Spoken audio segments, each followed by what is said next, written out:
China भी अपना हमला बोल दे। दोनों मित्र हैं आपस में, तो ये सारी बातें हमने आपको यहाँ पर बताई।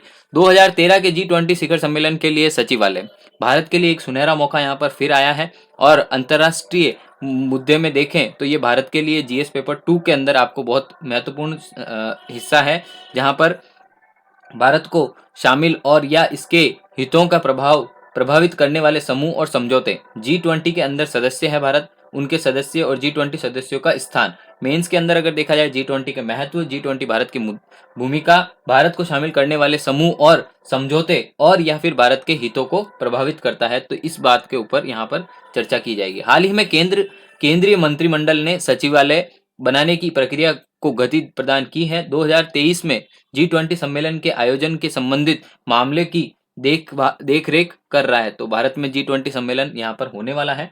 भारत 1 दिसंबर 2022 को 29 नवंबर 2023 तक अध्यक्ष के रूप में इस अंतरराष्ट्रीय निकाय का संचालक रहेगा, जिसमें यहाँ पर आयोजित होने वाली G20 सम्मेलन का नेतृत्व किया जाएगा। सचिवालय फरवरी 2024 तक कार्य करेगा। यह बहुपक्षीय मंच पर वैश्विक मुद्दों को लेकर भारत के नेतृत्व के लिए ज्ञान और विशेषता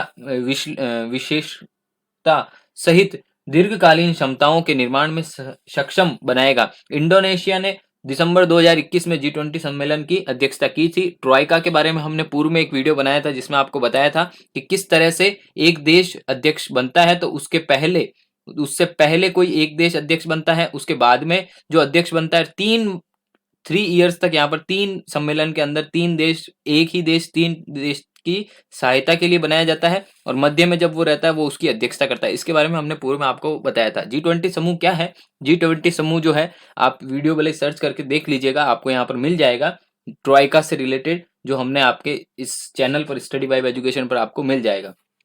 G20 क्या है? तो G20 जो है वो विश्व बैंक और अंतरराष्ट्रीय मुद्रा कोष के प्रतिनिधि, यूरोपीय यूनियन एवं 19 देशों के औपचारिक समूह है। G20 समूह के पास में स्थायी सचिवालय या मुख्यालय नहीं होता है। G20 ये जिस तरह से अध्यक्षता दी जाती है उस तरह से उसका सचिवालय बनाया जाता है। तो 3 साल में 3 ईयर्स के अंदर 3 ईयर्स में टोटल 3 सचिवालय यहाँ पर बनाए जाते हैं, और अगले 3 ईयर्स की भी जो प्रेसिडेंसी दी जाती है उसके अंदर अगला अध्यक्ष वही देश बनता है, सचिवालय भी उसी देश के अंदर बनाया जाता है। तो G20 समूह दुनिया में प्रमुख उन्नत एवं उभरती अर्थव्यवस्था वाले देशों के एक साथ लाना है। यह वैश्विक स्तर पर 75 पॉइंट वैश्विक निवेश तथा 80% यहाँ पर वैश्विक निवेश की बात कहता है, और वैश्विक सकल घरेलू उत्पाद जिसे ग्लोबल जीडीपी जिसे बोला जाएगा, तो वहां पर 85% तथा विश्व की 2/3 जनसंख्या प्रतिनिधित्व करता है। G20 समूह जो है अर्जेंटीना, ऑस्ट्रेलिया, ब्राजील, कनाडा, चीन, यूरोपीय यूनियन, फ्रांस,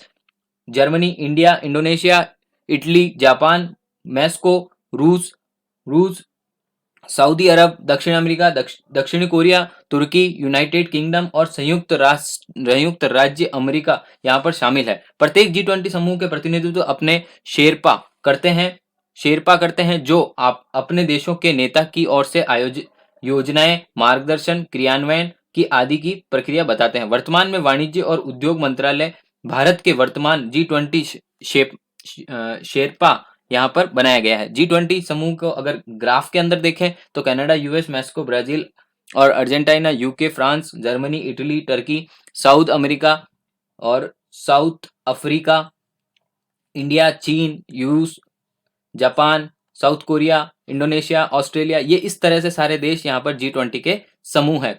देखा जाए तो पूरा विश्व के बड़े बड़े देश यहाँ पर सभी G20 के समूह बने हुए हैं।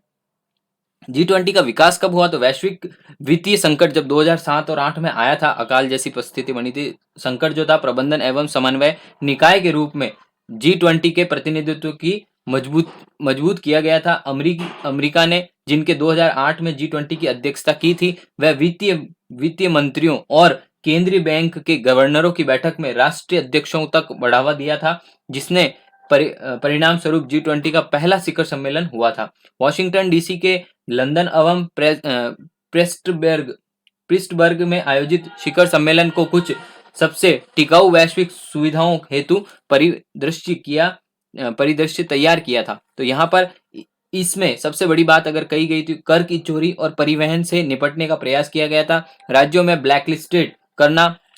को ब्लैकलिस्टेड करना, हेज फंड और हेज फंड और रेटिंग एजेंसी पर सख्त नियंत्रण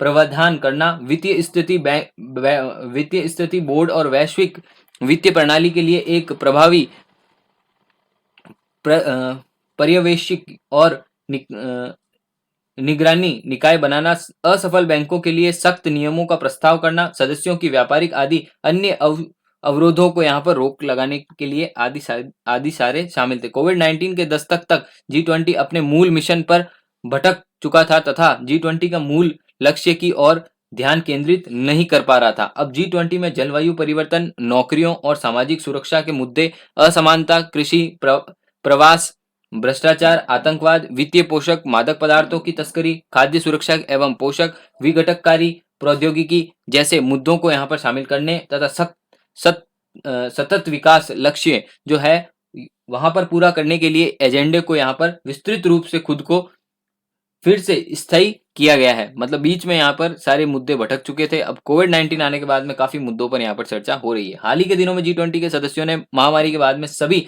प्रतिबंधितताओं पर पूरी तरह से लेकर यह बहुत ही कम है। अक्टूबर 2020 में रियाद शिखर सम्मेलन में उन्होंने 4 स्तंभ महामारी से लड़ना, वैश्विक अर्थव्यवस्था में सुरक्षा, अंतरराष्ट्रीय व्यापार व्यवधानों को संबंधित करना और वैश्विक सहयोग बढ़ाने को प्राथमिकता दी थी। 2021 में जब इटली में कोविड-19 का मुकाबला करने, वैश्विक अर्थव्यवस्था में रिकवरी की तीव्रता से करने और अफ्रीका का सतत विकास को बढ़ावा देने हेतु जैसे विषयों पर G20 में विदेश मंत्रियों की बैठक में मेजबानी की गई थी। G20 की प्रेसिडेंसी के लिए भारत की तैयारी। G20 की प्रेसिडेंसी के लिए यहाँ पर संस्थात्मक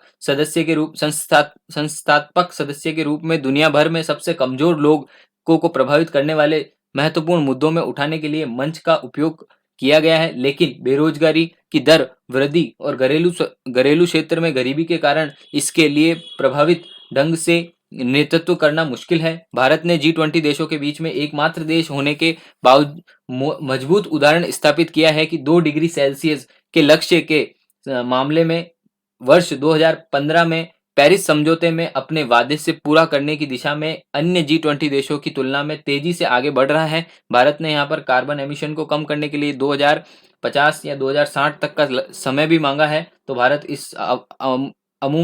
इस की ओर बढ़ेगा भी।